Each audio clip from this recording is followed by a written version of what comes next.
Bueno, continuamos con la ponencia de Paulo von Kruger de Brasil, de la Universidad Federal de Minas Gerais, que hablará sobre asociaciones entre un domus transegrity y densoestructuras. Bom dia.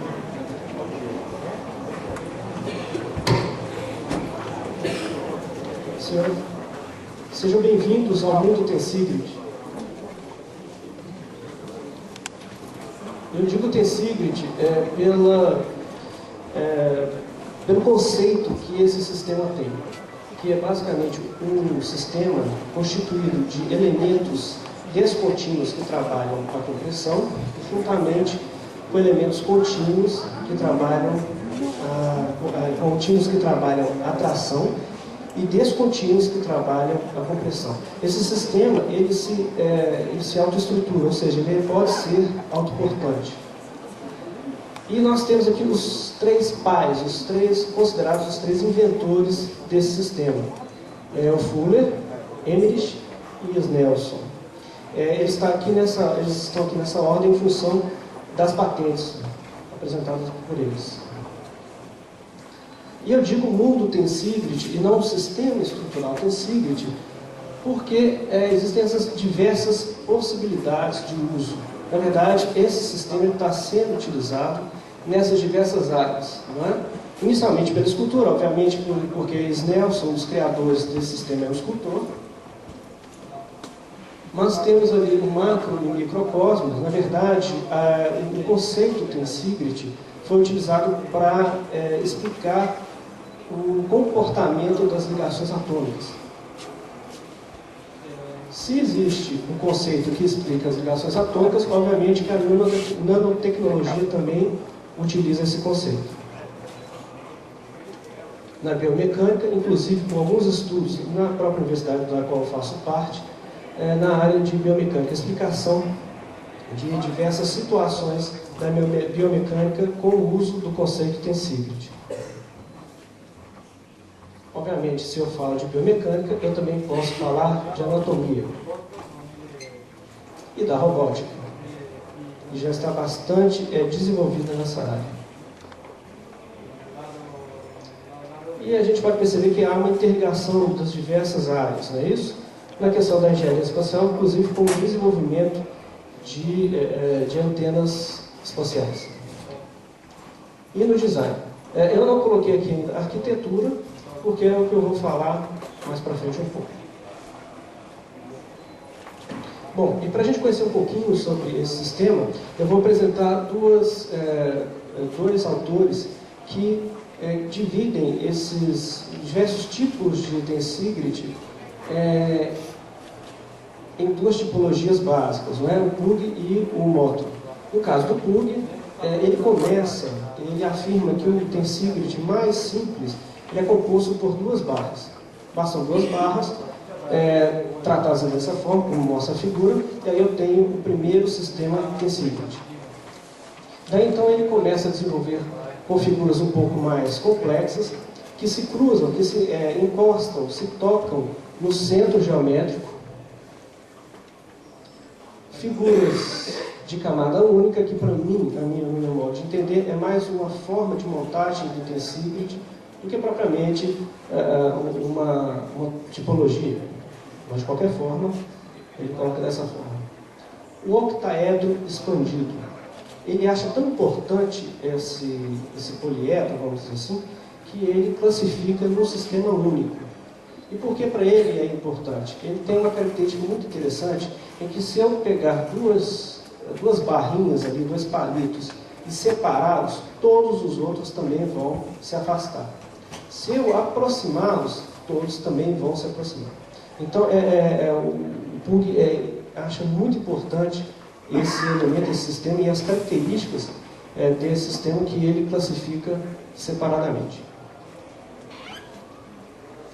Daí então, o padrão diamante, que também para mim é um sistema, forma de montagem. Padrão circuito, que começa em relação ao outro autor, muda um pouquinho isso, mas seria uma forma de se conectar duas extremidades de barras. o padrão zigue-zague, que foi o que eu utilizei na minha tese para o desenvolvimento dessa cúpula geodésica, do domus geodésico Tensivrit. E demais sistemas, ou seja, aberto a qualquer outra possibilidade. Já o módulo, ele subdivide da seguinte forma: células esféricas, células estrela, sistemas cilíndricos e sistemas irregulares.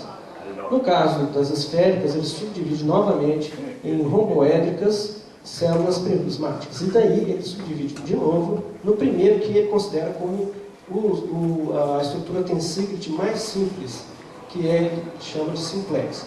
Então, a diferença desse autor para o anterior é que, para o Moto, há necessidade de pelo menos, no mínimo, 3 barrinhas, 3 palitos, 3 barras, para se formar o primeiro Tensivrit. Eu digo palito, barra, é porque, na verdade, eu não quero ainda induzir por uma questão de sistema estrutural, apesar do que a gente pode perceber que é um sistema estrutural. O prismático, que aí já entra numa geometria um pouco mais complexa, com maior número de elementos estruturais. A romboédrica.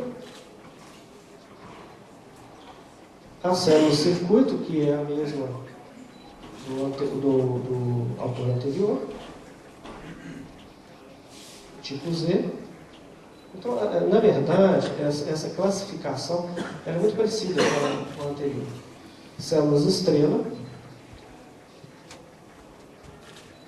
sistemas cilíndricos, que, repito, para mim também é uma forma de montagem, e sistemas irregulares. E aí eu mostro uma escultura do Snells. O outro também divide em processos de montagem. Desses processos a gente pode falar em 3. Unidimensional, que seriam formas como um arco, um toroide, uma torre.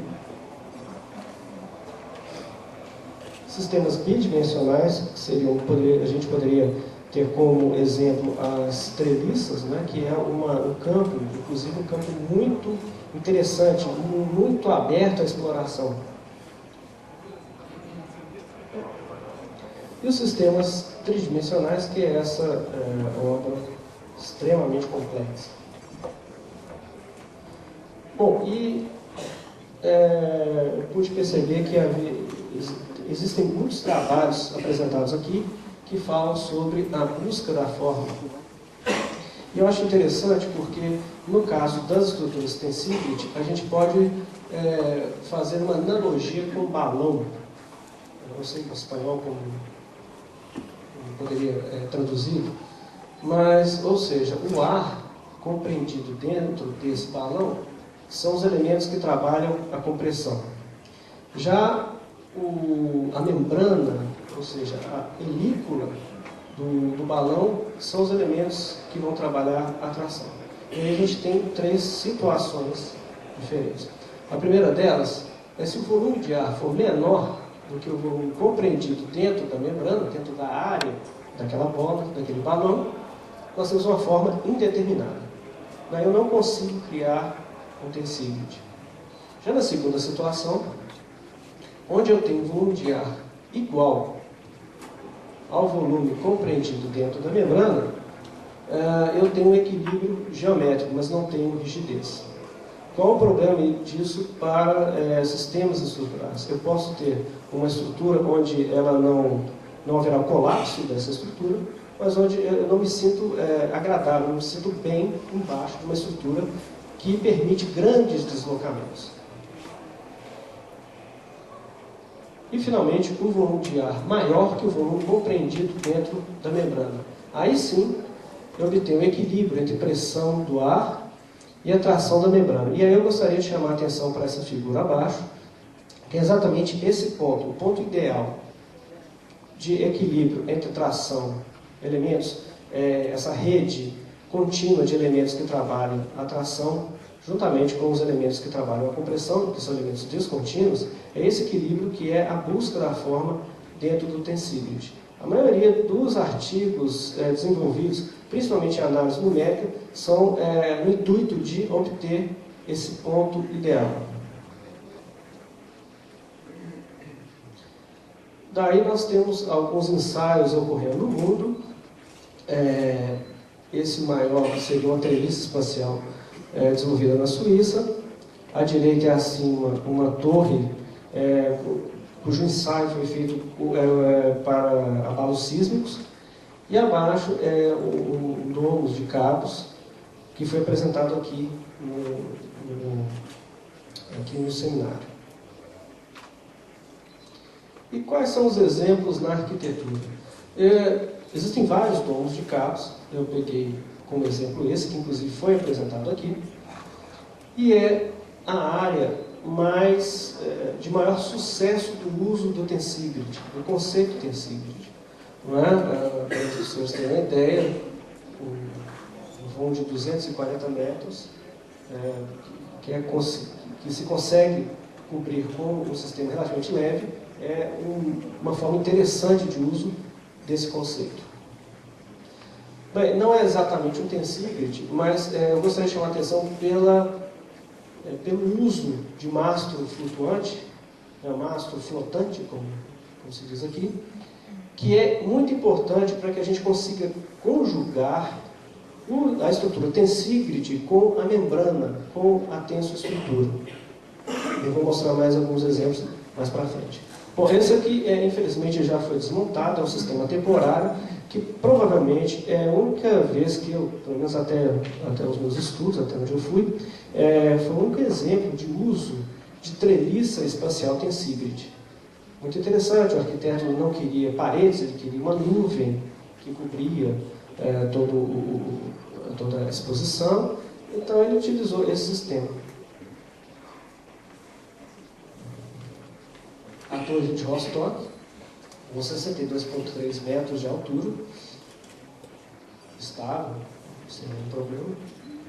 Um pouco diferente da escultura que eu mostrei já uns slides para frente, onde o conceito do escultor, que é Nelson, era exatamente que a torre balançasse ao vento.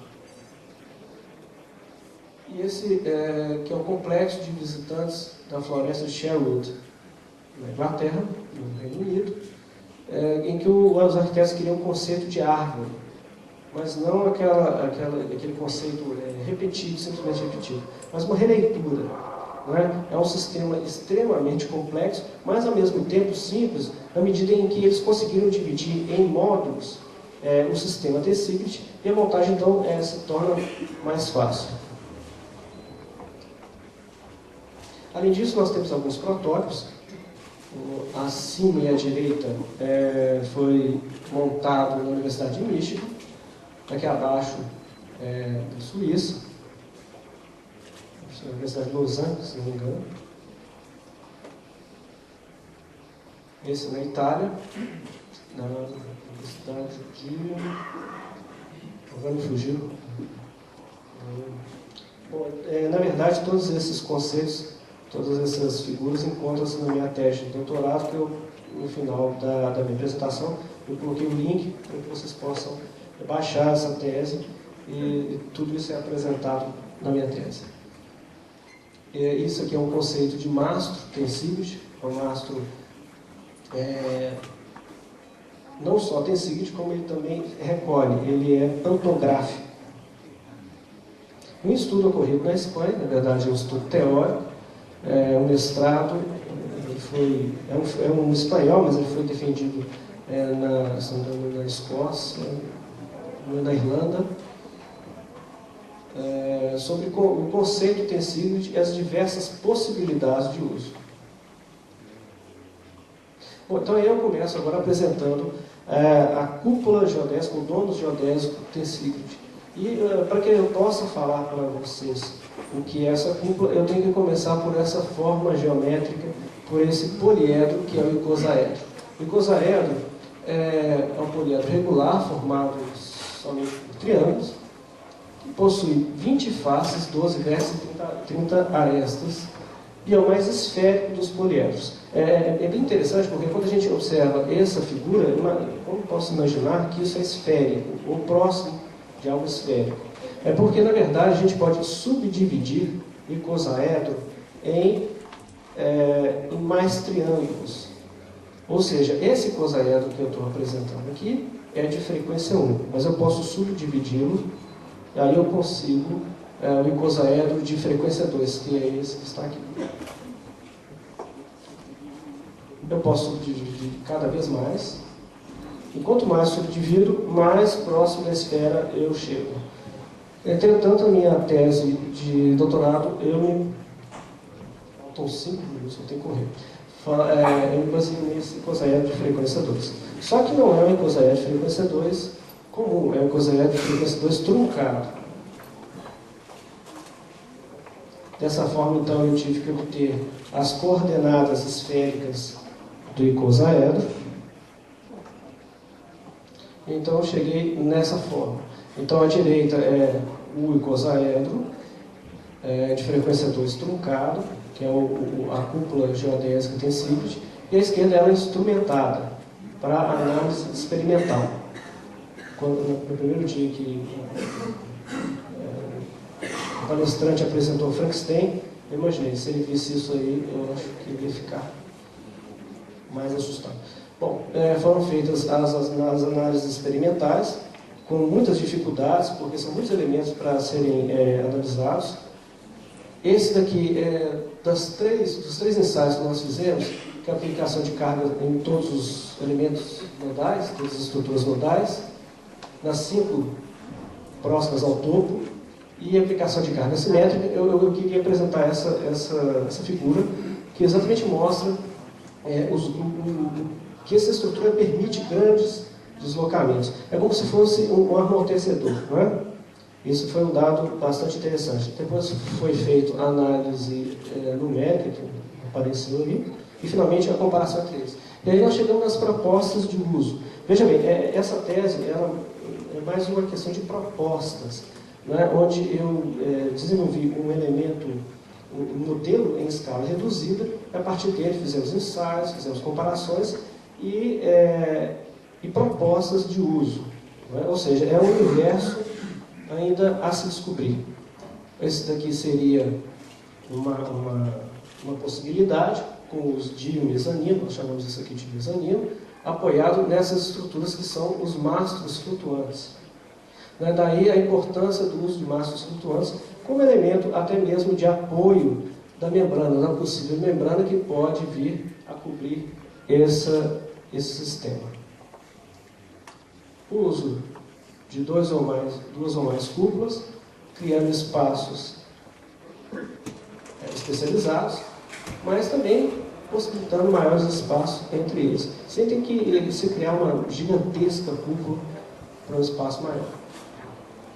Projetos residenciais. Então, esse aqui é um espaço solicitado pelo cliente, é um espaço de meditação. Então, por que não fazer uma cúpula e cobri-la com uma membrana? Eu vou passar... depois eu passo esses filmes caso haja tempo.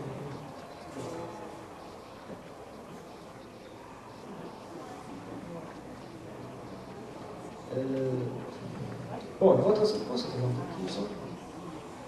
Isso aqui foi um ensaio por obtenção da frequência natural. Então, é uma mesa, eu estou embaixo dessa mesa, né, tracionando o cabo que está puxando todos os elementos estruturais, todos os nós, todas as ligações. Então, veja bem, já dá para perceber que está havendo uma deformação da geometria da cúpula, do domus. Então, logo depois eu corto esse cabo.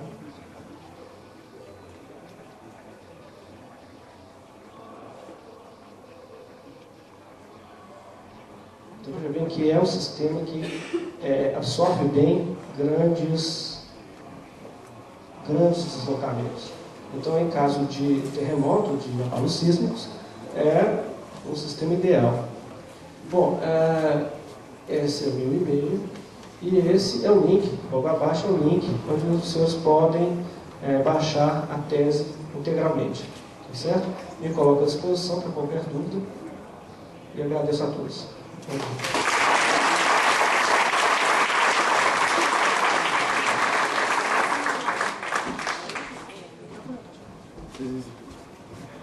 bem. Bom, você já me conhece, sabe que eu fiz várias análises geodésicas, né? E realmente o icosaedro é perfeito para, digamos, o maior poliedro que tem para se inscrever dentro da esfera. E você rebate os triângulos na esfera e você tem realmente a matemática e a curvatura toda perfeita. Você, por acaso, na análise do Tensegrity, verificou as deformações máximas? Porque a esfera com barras metálicas ela é muito estável e até para esforços laterais ela tem pequenos deslocamentos. Qual é a comparação do modelo de treliça e o modelo de Tensegrity em termos de deformação? Tem essa informação? Não, nós não chegamos a essa. Já foi dificílimo fazer ensaios, porque não tinha nenhuma referência bibliográfica. Então, tivemos problemas mesmo de singularidades, então, sempre problemas. Então, na verdade, eu me limitei a fazer esse primeiro. Essa análise foi feita não linearmente ou é análise linear? Que software foi usado? Foi o ANSYS, né? O ANSYS não deu conta. O que eu utilizei foi um software desenvolvido por um pós-doutorando, que estava fazendo pós-doutorado na minha época. Era análise geométrica não linear? Se não me engano, análise geométrica não linear. Como é a caixa preta, porque ele estava desenvolvendo para patente, eu não entrei muito nesse aspecto. Obrigado.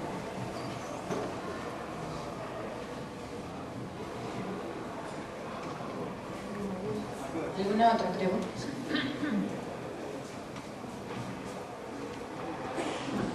Thank you. I have a question, actually two. As far as I could see, this cupola was made of twist by 3. Is this right? It's you have the cupola. It's an additional system, and one part of it is a 3 twist, or is it by 4? There are different systems in Tensegrity, right? So is it 3 or with 4? Yeah, different systems. So it's a 3 system, 3 twist. Yes. Yeah, yes, additional. Yes. Did you try to combine it with membranes to replace the linear tension elements? Did you ever try to? In this case, no. Okay. Thank you.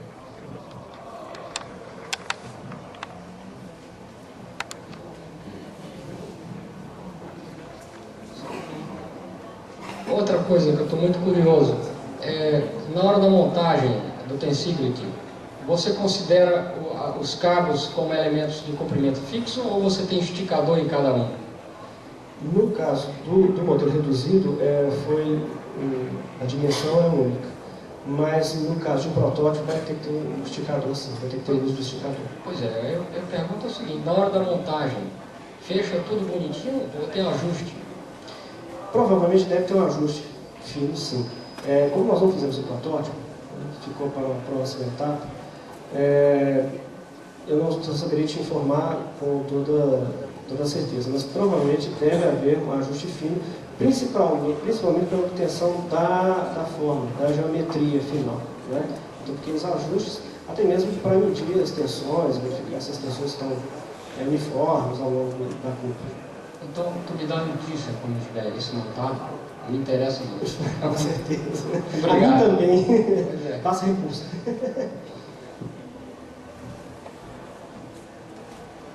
¿Alguien más? ¿Quisiera hacer otra pregunta?